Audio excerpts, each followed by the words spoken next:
아멘. 오늘은 나의 하나님, 우리의 하나님이라고 하는 제목으로 하나님의 말씀 나누기를 원합니다. 정확한 시기를 제가 기억하지는 못하지만 아마 2003년 정도였던 것 같습니다. 2003년. 경봉이가 2살 정도였습니다. 갑자기 아버지께서 전화가 왔어요. 지금 김포공항에 내렸다고 저녁에 저희 집에 방문하신다는 내용이었습니다. 저는 네 라고 대답을 한 다음에 직장에 출근한 제 아내에게 전화를 했습니다. 여보, 아버지가 지금 서울이시래요. 오늘 저녁에 집으로 오신대요 라고 이야기를 했습니다. 어떤 상황이 발생했을까요? 제 아내는 전화를 받고 난 다음에 당황해하면서 지금 이야기하면 어떻게 하냐 하면서 저한테 핀잔을 주었습니다. 제가 뭐라고 얘기했냐면 나도 지금 전화 받았다라고 이야기를 해서 해명은 했지만 어쨌든 오시는 거잖아요. 그래서 제 아내가 직장에서 조퇴를 하고 집에 일찍 와서 청소도 하고 음식을 준비하면서 아버지를 맞을 준비를 했었던 것 같습니다. 제가 제주도에 부모님과 함께 살 때 저희 집에 손님들이 가끔 왔었습니다. 그러면 아버지는 어머니에게 손님이 사용하실 숟가락과 젓가락 그리고 밥과 국그릇을 가지고 오라고 이야기했던 것 같습니다. 손님이 오는 거를 저희 아버지가 어머니한테 미리 얘기했던 적이 없었습니다. 그러다 보니까 아버지께서 서울에 제주도에 사셨지만 서울에 오셔서 저희 집에 방문하는 것이 미리 예고할 만한 큰 일이 아니라고 생각했던 것 같습니다. 그런데 처갓집은 정 달랐습니다. 시골에서 할머니가 할아버지가 올라오실 때면 저희 장모님은 이불 준비에서부터 두 분 식성이 너무나 다르시기 때문에 다른 스타일의 음식을 미리 준비하기 위해 장을 보셨다고 합니다. 두 분을 맞을 준비를 했어야 했고 그것이 당연하다고 여겼던 것 같습니다. 그러니 저희 아버지가 김포공항에 도착했다는 소식을 듣고 제 아내는 당황할 수밖에 없었죠. 지금은 그렇게까지 갑작스러운 손님 초대를 하거나 지인을 짧은 예고도 없이 저희 집에 데리고 가지 않습니다. 미리 같이 사는 사람에게 이야기를 하고 상의를 한 다음에 그리고 날짜를 맞추어서 결정을 합니다. 미국에 살기 때문만이 아니라 한국에서 살았어도 아마 그렇게 했을 겁니다. 그 당시에는 아버지를 설득하기보다는요, 제 아내를 설득하려고 했었던 것 같은데 만약 그런 상황이 지금 발생한다면 아마도 아내보다는 아버지를 설득하지 않을까. 그냥 저희 아버지가 그냥 저희가 사는 모습을 그대로 보기를 원하셨던 것 같고요. 아버지가 오는 것 때문에 저나 제 아내가 미리 준비하는 것을 바라셨다라기보다는 서울에 볼 일이 있어서 올라온 김에 아들과 며느리, 그 다음 손주 며느리 얼굴 보고 그 다음에 용돈이라도 주고 그 다음에 축복기도 해주시고 가시려고 생각했던 것이 아닐까. 이제는 그렇게 하실 수 없게 되어서 마음이 참 아프네요. 이번에 처자의 가족이 방문했을 때 저희 장모님과 장인어른 함께 오시기를 바랬습니다. 그래서 지난번 한국 방문 왔을 때도 장모님 장인어른한테 이번에 처제는 올 때 같이 오시라고, 혼자 부부가 이제 먼 비행기 여행이라서 힘들면 같이 오시라고, 거기가 아마 비행기 좌석이 좋은 걸로 오거든요. 그래서 같이 오시면 되지 않겠냐고 그렇게 말씀을 드렸더니 이제 비행기 오래 타는 것이 너무 힘들다고 말씀하시고, 장모님은 장인어른 오고 싶어 하셨는데 장모님은 뭐 아파트 노인의 활동이다 이러면서 해야 될 것이 많다고 핑계 대시면서 힘들지 않겠냐라고 말씀을 하셨어요. 저의 육신의 부모님들이 미국에 오는 거 참 쉽지 않습니다. 시간이 좀 더 지나면 더 올 수 없겠지요. 그런데 여러분, 언젠가 오실 수 있을 것이라 확신을 갖고 있다면 아마 여러 가지를 저희들이 준비하지 않을까 생각합니다. 이사야 선지자는요, 이사야서 24장, 오늘 25장을 읽었잖아요. 24장 마지막 부분에서 예수 그리스도의 재림과 그 날들에 있을 일들에 대해서 아주 리얼하게 예언을 하였습니다. 마치 계시록의 마지막 부분을 축소해 놓은 것과 같은 내용들이 아마 여러분들이 읽어보시면 알게 될 겁니다. 예수님의 재림은 그것을 믿지 않고 자신의 뜻대로 사는 사람들에게는 심판의 때이지만 그분을 기다리고 고대하는 사람들에게는, 그리고 그것을 기대하며 깨어있는 삶을 사는 사람들에게는 구원의 때임을 우리는 기억해야 합니다. 십자가에서 우리를 위해 죽으시고 부활로 승천하신 예수님께서는요, 세상을 심판하고 우리를 구원하기 위해서 반드시 다시 오실 것입니다. 이사 24장에 의하면 하나님께서는 예수님을 통해 높은 데에서 높은 군대를 벌하시고 땅에서 땅의 왕들을 벌하실 것이다 라고 말합니다. 하늘의 군대를 심판하시고 하늘의 군대의 영적인 다스림을 받는 이 땅의 왕들을 심판하실 것이다 라고 예언을 합니다. 그리고 그 심판의 결과는요, 하나님께서 온전히 다스리며 그분의 영광이 온전히 드러나게 되는 새로운 세계가 올 것이고, 그곳에서 우리에게 잔치를, 연회를 베풀 것임을 분명하게 말씀하고 있습니다. 하나님께서 천국에서 베풀 천국 잔치에 참여하기 위해 오늘도 깨어있는 저와 여러분 모두가 되기를 소망합니다. 다시 오실 예수님께서 여러분과 저의 구원에 주시며, 그리고 그분이 걸어가셨던 그 길을 믿음으로 걸어갈 수 있는 좋은교회 모든 성도 여러분들이 되시기를 주님의 이름으로 축복합니다. 아멘. 하나님께서 이 사회를 통해 하나님의 백성들이 어떤 이스라엘 백성들에게 자신의 뜻을 대언했던 것처럼 오늘 주어진 말씀을 통해 예수님께서 다시 오실 때 가까워지는 시대에 살고 있는 우리에게 주시는 하나님의 말씀을 우리가 깨닫기를 소원합니다. 오늘 말씀의 제목은요, 나의 하나님 우리의 하나님인데, 나의 하나님께서 그러면 어떻게 우리에게 행하셨는가? 첫 번째는요, 나의 하나님께서는 정하신 뜻대로 성실함과 진실함으로 행하셨다. 1절 말씀 함께 읽겠습니다. 시작. 여호와여 주는 나의 하나님이시라. 내가 주를 높이고 주의 이름을 찬송하오리니 주는 기사를 옛적에 정하신 뜻대로 성실함과 진실함으로 행하셨음이라. 아멘. 1절에서 우리는 하나님을 찬양해야 되는 내용 두 가지가 나오죠. 첫 번째는 뭡니까? 하나님이 나의 하나님이신 것에 대해서, 누군가의 하나님이 아니라 나의 하나님인 것에 대해서 찬양해야 된다. 또 하나는 무엇이냐면 하나님께서 예전에 오래전에 정하신 뜻대로 행하셨던 그분의 성실함과 진실함의 바탕으로 우리의 삶 가운데 행하셨던 그 하나님이 행하셨던 일을 가지고 하나님을 찬양해야 된다라고 말합니다. 하나님은 아까 고백했던 것처럼 여러분 나의 주님이심을 고백하시기 바랍니다. 고척일 목사의 주님이 아니라 나의 주님이심을 늘 고백하며 승리하는 저와 여러분들이 되기를 바랍니다. 하나님께 사시는 일은요, 여러분 그분의 정직과 신실하심의 바탕이 되어서 우리의 모든 삶의 순간 가운데 역사하시고 행하심을 잊지 마시기 바랍니다. 우리의 찬양은요, 하나님은 누구신가와 또한 하나님이 행하셨던 일들의 포커스를 맞추어야 됩니다. 그런데 우리가 알고 있는 것처럼 우리가 언제 하나님을 찬양하고 언제 하나님을 경배합니까? 언제 하나님 앞에 감사합니까? 안타깝게도 늘 하나님은 우리 가운데 우리의 주인이시오 우리의 삶 가운데 역사하심에도 불구하고 우리가 하나님을 찬양하며 하나님을 경배하는 거에는 한계가 있음을 경험하게 됩니다. 내가 원하는 무엇인가 이루어졌을 때, 내가 기대한 것대로 되어졌을 때 하나님을 찬양하죠. 기뻐합니다. 하나님이 하셨어. 하나님이 함께 하셨어. 이 모든 것을 하나님이 하신 거야. 라는 어떤 고백과 어떤 신앙의 어떤 선포가 잘 나오지 않습니까?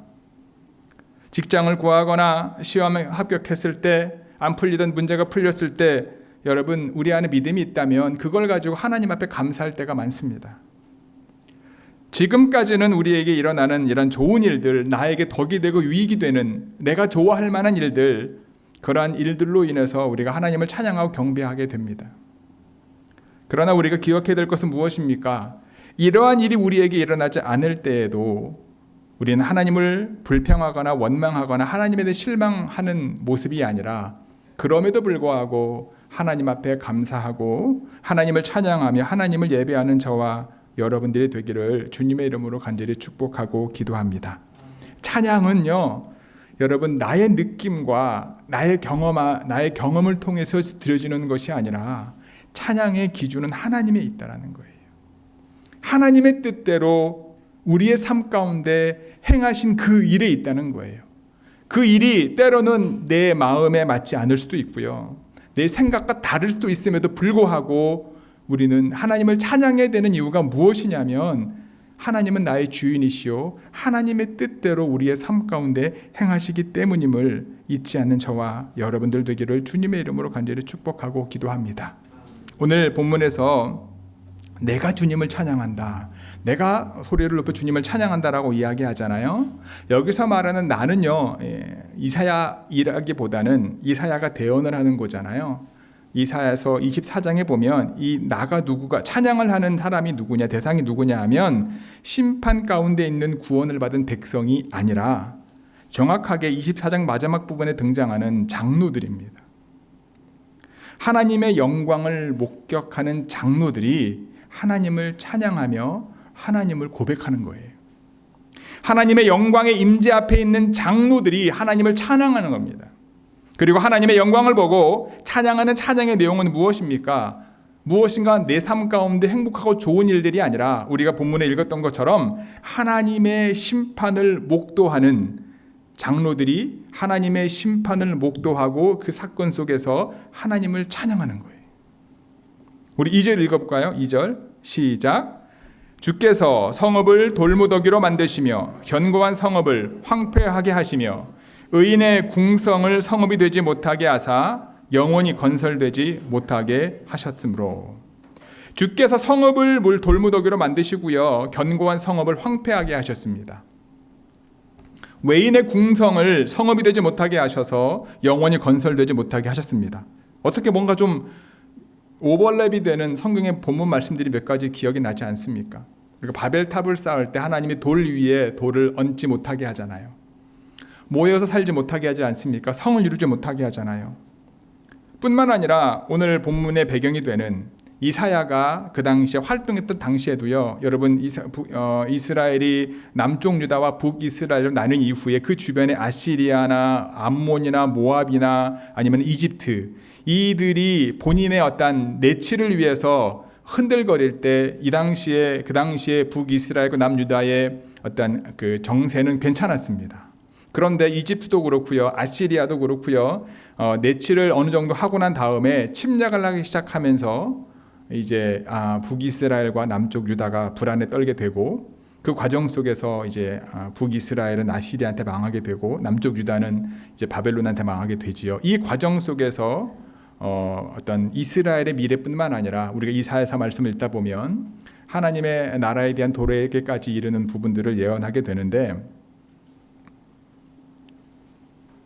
그 과정 속에서 이제 이사야가 예언하는 것들이 단순히 바벨론의 이야기뿐만 아니라 이스라엘 백성들과 관계된 주변의 나라들과의 관계뿐만 아니라 앞으로 되어질 상황들에 대해서 이사야가 예언을 하고 있는 거예요. 하나님의 심판이 대상이 되는 성읍들은 어떤 성읍들입니까? 하나님의 심판이 대상이 되는 이방인들은 어떤 이방인들입니까? 스스로 왕이 되기를 원하고 자기들의 주권자가 되고 자기들의 뜻을 이루는 바벨탑과 같은 성읍일 것입니다. 자기들의 욕심이 실현되는 도성을 왕들은 만들어 왔습니다. 사람들은 하나님의 임재를 거절하고 자기들의 뜻을 이룬 성을 만들어 왔던 거죠. 그게 그렇게 어떤 사람들의 목적에 만들어진 것이 도시들이지 않습니까? 도시가 건설됨으로 왕들은 자신들의 뜻을 이루는 것이고 하나님께서는 그것을 심판하시겠다라는 거죠. 이러한 도성을 하나님이 심판하시는 것이 그들이 목도한 장로들이 찬양의 내용인 것입니다. 무슨 얘기인지 아시겠지요? 내 기도가 응답되고 내 삶에 뭔가 좋은 일이 일어나서 하나님을 찬양하는 것이 아니라 이사야가 어떤 이제 예언하고 이스라엘 백성들에게 말하는 것은 하나님의 뜻대로 살지 못했던 이방 나라와 성읍들이 멸망한 것을 목도하는 장로들이 그것을 보고 하나님의 심판을 보고 하나님을 찬양하는 거다라는 거예요.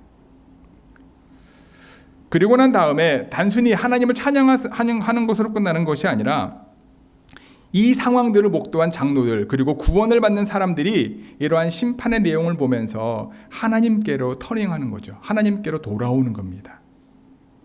이러한 심판을 보면서 열방 가운데 구원을 받는 사람들이 모이게 되는 거예요. 지금의 세상은 우리가 알고 있는 것처럼 열방이 하나님께 나와 하나님을 섬기지 않습니다. 오히려 하나님을 떠나는 사람들이 더 많아집니다. 하나님을 찬양하고 경배했던 곳이 술집으로 바뀌고 이방인을 섬기는 사원으로 바뀌는 것이 허다합니다. 이러한 역사가 지금 진행되고 있고요. 이것이 끝난 것이 아니라 앞으로 계속 진행되어질 것이라 말합니다.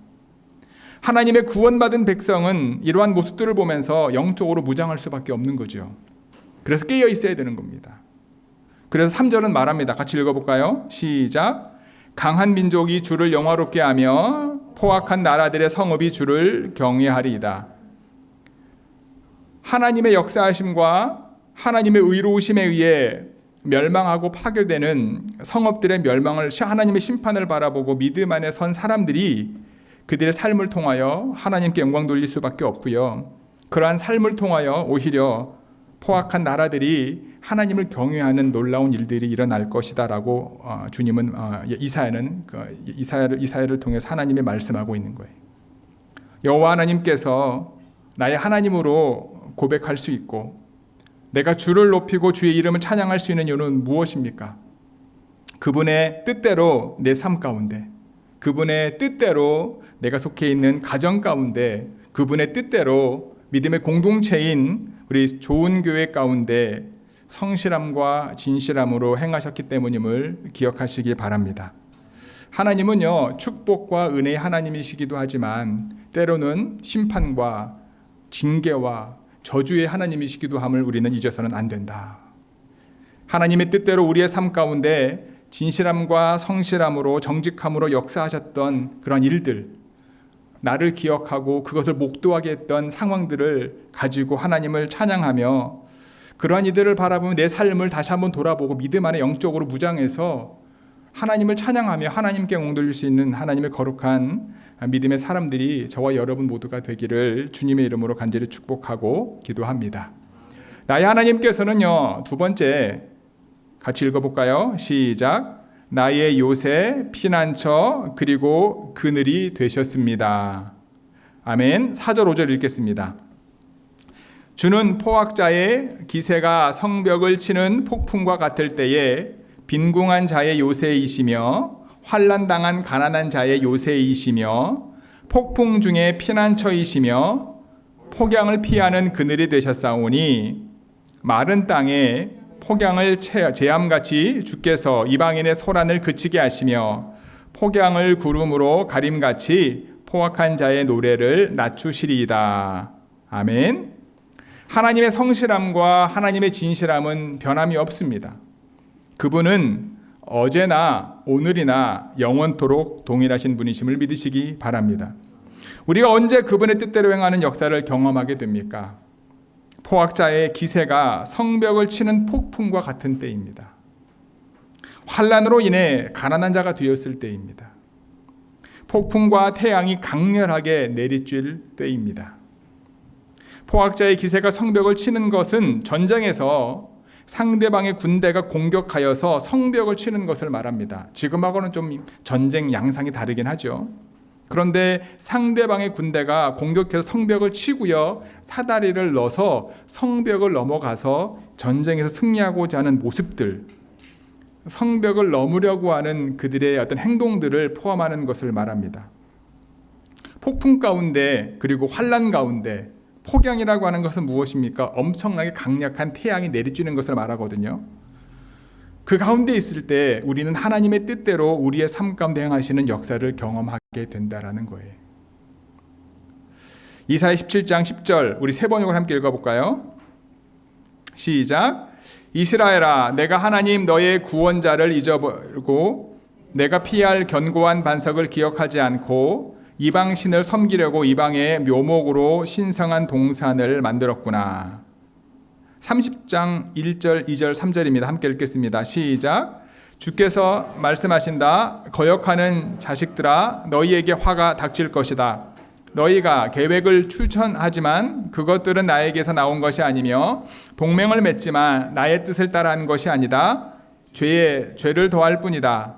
너희가 나에게 물어보지도 않고 이집트로 내려가서 바로의 보호를 받아 피신하려 하고 이집트의 그늘에 숨으려 하는구나.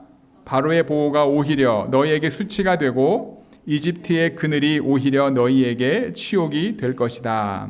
아멘. 세상에 요새가 있다 할지라도 하나님이 손을 대시면 그 요새는 무용지물밖에 될 수 없는 거지요. 이스라엘이 북왕을 누리다가 애굽이라든가 아시리아나 주변의 나라들이 안정을 찾고 연합해서 이스라엘을 공격할 때 그들이 믿고 의지해야 될, 오늘 말씀에 나와 있는 것처럼 요새요 피난처요 그늘이 되실 수 있는 분은 여호와 하나님이심에도 불구하고 그들은 하나님을 의지하기보다 북에서 내려올 때는 남쪽에 있는 이집트를 의지했고 남쪽에서 올라올 때는 북쪽과 서쪽에 있는 나라들을 의지했다라는 거죠. 아무런 소용이 없다 분명하게 말합니다. 강대국을 요새로 삼으면 인간이 살 것 같지만 그렇지 않다라는 거예요. 심판 가운데는 이집트의 바로가 나의 요새가 되지 않습니다. 하나님의 심판 가운데는요, 우리가 믿고 의지하고 이것만 있으면 이 땅에서 아무것도 다 할 수 있다라고 하는 돈도 요새가 될 수 없습니다. 하나님의 심판 가운데 있으면 내가 의지하고 고백했던 무엇인가가 절대 우리의 요새요, 우리의 피난처요, 우리의 그늘이 될 수 없음을 잊지 마시기 바랍니다. 왜냐하면 하나님만이 나의 요새요, 피난처요, 그늘이시기 때문임을 기억하십시오. 다윗은 그의 시편을 통해 이렇게 고백하지 않습니까? 여호와는 나의 빛이시요 나의 구원이신데 내가 누구를 두려워하겠습니까?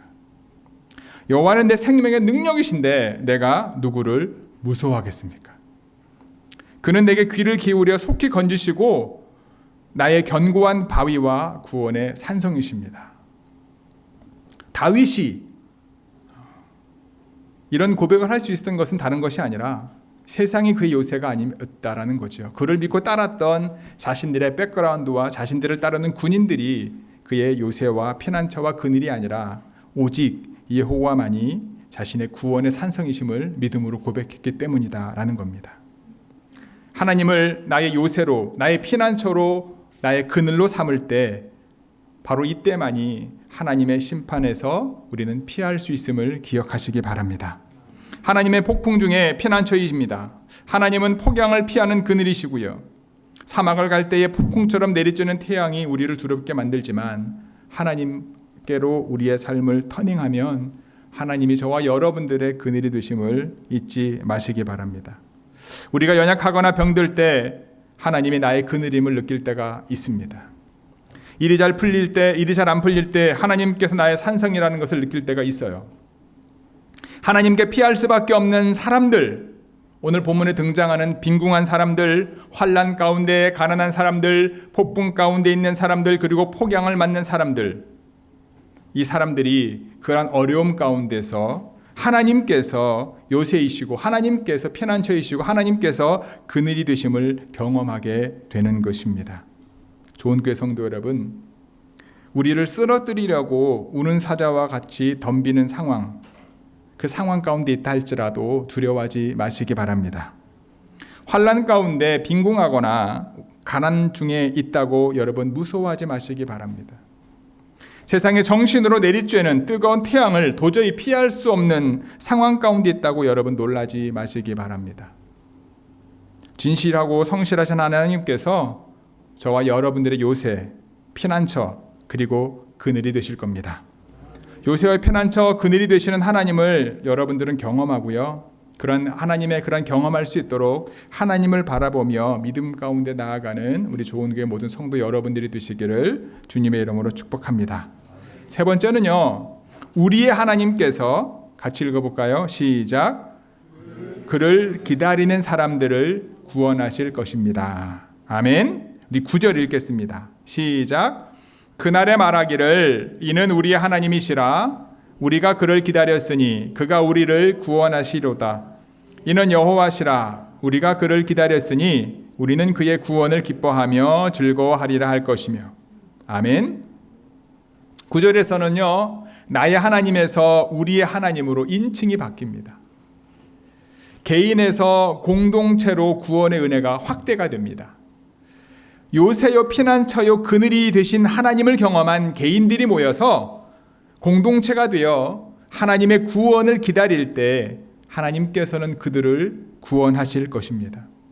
그 구원을 사람들은요 기뻐하고 즐거워하게 될 것이다. 오늘 본문은 말합니다.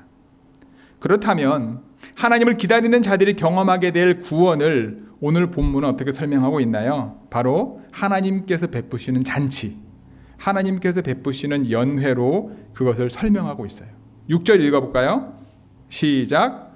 만군의 여호와께서 이 산에서 만민을 위하여 기름진 것과 오래 저장하였던 포도주로 연회를 베푸시리니 곧 골수가 가득한 기름진 것과 오래 저장하였던 맑은 포도주로 하실 것이며. 아멘. 어디에서 연회를 잔치를 베푸신다고 말합니까? 이 산이라고 표현하지요. 이 산은 예루살렘 산을 의미하겠지요. 이것은 신약의 교회와 장차 이루어질 영광스러운 천국을 상징하기도 합니다. 하나님께서 베푸실 연회는요, 누구를 위한 겁니까? 나만을 위한 것, 여러분들만을 위한 것이 아닙니다. 누구를 위한 것이라고 말하죠? 만민을 위한 것입니다. 이 잔치를 위한 초대장은 모두에게 보내집니다. 초대장을 받을 수 있는 사람들은 제한하지 않습니다. 초대장을 받는 사람들의 자격을 하나님께서 또는 현재 이사야를 통하여 두지 않습니다. 하나님께서는 그가 베푸실 이 천국 잔치의 최고의 연회에 만민을 초대하고 계시고 초대하실 것임을 기억하시기 바랍니다. 하지만 이 초대에 모든 사람들이 응답하는 것은 아니다라는 거예요. 초대장을 받은 사람들은 각자의 타당한 이유를 가지고 이 잔치에 참여하는 것을 거부합니다. 우리가 예수님이 말씀하셨던 것처럼 많은 상황과 사건들이 있어서 초대장을 받았음에도 불구하고 그 초대에 응하지 못하는 수많은 사람들을 우리는 보지 않습니까?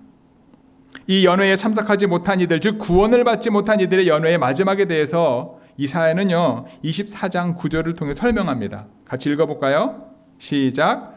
그들이 다시는 노래하며 포도주를 마시지 못할 것이고 독한 술은 그 마시는 자에게 쓰일 것이다. 구원받지 못한 이들의 연회에는요 결국에는 포도주가 사라지게 됩니다. 잔치에서 있어야 될 것들이 사라지게 되는 거죠. 거리에서 부르짖게 될 것이고요. 그들의 즐거움은 사라질 수밖에 없다. 땅의 기쁨은 소멸될 수밖에 없다 말합니다. 요즘 대학가들은 주말마다 연회와 같은 모임들을 엽니다. 제가 가보진 않았습니다. 미국 대학을. 얘기를 들어보면 그렇더라고요. 예. 요즘은 서연이가 가려고 안 하는 것 같은데 초반에는 여기저기 쫓아다녔던 것 같아요. 아마도 이 시기가 미국 대학가에서 술을 가장 많이 소비하는 시기이지 않을까. 그리고 미국 캘리포니아 같은 경우에는 우리가 알고 있는 것처럼 마리화나를 가장 많이 피는 시기이지 않을까. 그냥 법이 통과됐고 누구나 다 살 수 있다라고만 알 수 있었는데 지난 처전에 식구들이 왔을 때 유니온 스퀘어에 갔다가 거기 백화점 블루밍데일 백화점을 들어가는데 거기 공사 중이긴 한데 한 4명이 이제 사람들이 서가지고 비닐봉지에다가 그 마리화나를 이제 솜처럼 이제 이렇게 말아가지고 잔뜩 놓고 그냥 몇 불만 주면 그냥 그 뭉뚱이 하나를 그냥 살 수 있게 되더라고. 한 사람도 아니고 3명이 지나가는데. 근데 경봉이도 그런 얘기를 하더라고요. 아빠, 지금 8명이 같이 쓰잖아요. 뭐 술은 그렇게 큰 문제가 안 된대요. 근데 이제 마리화나가 그 같이 사는 하우스메이트들도 보면 2층에 그 발코니에 가서 마리화나를 피는데 경봉이한테 자꾸 얘기한대요. 이거 해보면은 다른 세상을 경험할 거야. 늘 이런 얘기를 한대요. 그게 오히려 더 유혹이라는 얘기를 하더라고요. 지금 시기가 여러분 신입생들을 중심으로 대학가들이 신입생들만 술 먹이게 쓰고 마리화나를 피게 하는 게 아니잖아요. 그들이 모여서 하는 것이 무엇입니까? 아마 이 시기가 가장 그렇지 않을까. 뭐 이 동네는 그렇지만 우리가 여러분들이 모르는 세계가 예를 들면 동부의 아이빌리그 여러분 안 보내는 걸 감사하십시오. 거기에 가는 순간 이제 우리가 상상하지 못했던 일들이 학교 캠퍼스 안에서 많은 일들이 일어납니다. 그들이요 그냥 모이지 않아요. 여러분 그룹 모입니다. 사회적인 소셜 레벨에 맞춰서 모입니다. 제가 이제 섬겼던 뉴욕에 있는 교회 목사님의 이제 큰 딸이 웨즐리 여대를 갔습니다. 웨즐리 여대 아시죠? 힐러리 클린턴 한국의 이대라고 하더라고요. 근데 지금 요즘 한국의 이대가 너무 랭크가 떨어져가지고 저 멀리 있대요. 저는 모르지만 어쨌든 간에. 근데 웨즐리 여대를 입학을 했는데 거기 이제 공부하고 졸업할 때쯤 되니까 같이 학교 다닐 때는요 친구들이랑 여행도 가고 이제 재미있게 잘 다녔는데 졸업할 때 딱 되니까 딱 나뉜다고 얘기를 하더라고요. 누구는 아빠 회사, 누구는 삼촌 회사, 누구는 뭐 졸업하기 위해서가 아니라 그런 졸업이 필요한 거예요. 졸업장이 필요한 거예요. 졸업만 하면 일할 수 있는데 뭐 정치, 경제, 사회, 문화 다 나갈 수 있는 거예요. 근데 이 목사님 딸은 졸업했는데 갈 데가 없잖아요. 그래서 뭐 맨하탄에 이제 월가 이제 들어가려고 그러다가 그때 이제 뭐 셀프 모기지 프라임 터져가지고 아무데도 못 가가지고 결국은 1년 동안 이제 MCAT 공부해가지고 의대 가서 지금 이제 설전으로 의사를 하고 있는데, 우리가 모르는 저 먼 세계의 학생들과 사회 지도층들이 모여서 정말 건전하게 모여서 우리가 미국을 세우기 위해서, 여러분 이거는 진짜로 말도 안 되는 얘기예요. 그렇게 하면 얼마나 좋겠습니까? 그렇지 않은 경우가 많다라는 거예요. 세상 사람들이 만드는 연회, 그들이 배설하는 잔치, 그들의 모임들,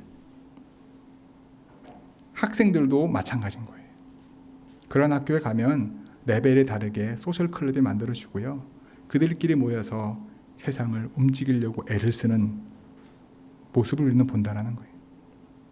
미국 그리고 세계를 움직인다고 생각하는 정치, 경제, 사회, 문화 그리고 학계 등 모두가 그런 것은 아니겠지만 그들이 모여 자랑하고 있는 것, 그들이 모여 서로를 추대하고 높이는 것, 이것이 말로는 여러분 영원한 죽음의 연회임을, 구원받지 못한 이들의 연회임을 우리가 기억해야 된다는 거예요. 거기에 참여하기 위해서 머리를 들이밀어서도 안 되고요. 여러분들의 자녀를 거기에 떠밀어서도 절대 안 된다는 거예요. 시온에서 베푸실, 예루살렘 산에서 베푸실 하나님의 연회와 세상의 연회는 다를 수밖에 없다는 거예요. 그래서 시편 23편은 이런 고백을 하지 않습니까? 주님께서는 내 원수들이 보는 앞에서 내게 뭐를 차려주신다고요? 잔치상을 차려주시고 내 머리에 기름을 부으시어 나를 귀한 손님으로 맞아주시니 내 잔이 넘칩니다. 이 고백이 저와 여러분들의 고백이 되기를 소망하고요. 우리 믿음의 다음 세대 자녀들이 되기를 주님의 이름으로 축복합니다. 7절 8절 함께 읽어볼까요? 시작. 또 이 산에서 모든 민족의 얼굴을 가린 가리개와 열방 위에 덮인 덮개를 제하시며 사망을 영원히 멸하실 것이라. 주 여호와께서 모든 얼굴에서 눈물을 씻기시며 자기의 백성의 수치를 온 천하에서 제하시리라. 여호와께서 이같이 말씀하셨느니라. 아멘. 이사야가 예언한 하나님께서 베푸실 연회는요, 신약교회에서부터 시작되었습니다. 모든 민족의 얼굴을 가린 가리개와 열방 위에 덮인 덮개를 하나님께서는 예수 그리스도의 보혈로 제거하셨습니다. 예수님의 보혈을 통해서 하나님께서는요, 사망을 영원히 멸하셨습니다. 주 여호와께서는 모든 얼굴에서 눈물을 씻기셨고요, 죄로 인해 경험할 수밖에 없었고 매여 있을 수밖에 없었던 자기 백성의 수치를 온 천하에서 제거하셨습니다. 이 사실 말고도 이 역사를 나를 위한 역사로 고백하면서 나의 하나님, 내가 주님을 높이고 주님을 찬양합니다. 내 삶 가운데 역사하셨던 주의 진실하심과 성실하심을 찬양합니다라고 찬양하며 주를 기다리는 사람들에게 하나님께서는요, 반드시 구원을 베푸실 겁니다. 다시 오실 예수님을 통해 우리에게 베푸실 영원한 하나님의 나라에서 연회 잔치를 위한 초대장은 만민을 위해서 주어지지만 믿음으로 응답하는 이들에게만 구원의 은혜가 주어짐을 잊지 마시기 바랍니다. 그리고 예수 그리스도의 피값으로 세워진 교회들이 천국 잔치의 모형이기에 우리가 모일 때마다 기쁨과 감사함으로 구원의 은혜를 가지고 오늘처럼 하나님을 찬양하는 저와 여러분 모두가 되기를 주님의 이름으로 축복합니다. 세상이 원하고 세상이 여는 연회를 거부하고 각자의 삶 가운데 역사하셨던 나의 주 나의 하나님, 그 하나님을 고백하며 함께 모이기를 힘써서 모일 때마다 기쁨과 감사함으로 믿음의 고백을 드리는 저와 여러분들이 되기를 주님의 이름으로 축복합니다. 다시 한번 말씀을 드립니다. 예수님이 십자가의 죽으심으로 우리를 가리고 있었던 모든 가리개와 덮개는 찢어졌습니다. 더 이상 존재하지 않습니다. 우리는 예수님의 거룩한 보혈의 은혜로 하나님 앞에 나아갈 수 있음을 기억하시기 바랍니다. 그분께서 초대하시는 연회에 참여할 수 있는 자격을 우리는 받았음을 기억하시기 바랍니다. 우리가 주 예수 그리스도의 보혈의 은혜와 그분의 이름으로 모일 때마다 우리의 눈물을 닦아주시는 하나님의 은혜와 사랑을 경험하기를 소망합니다.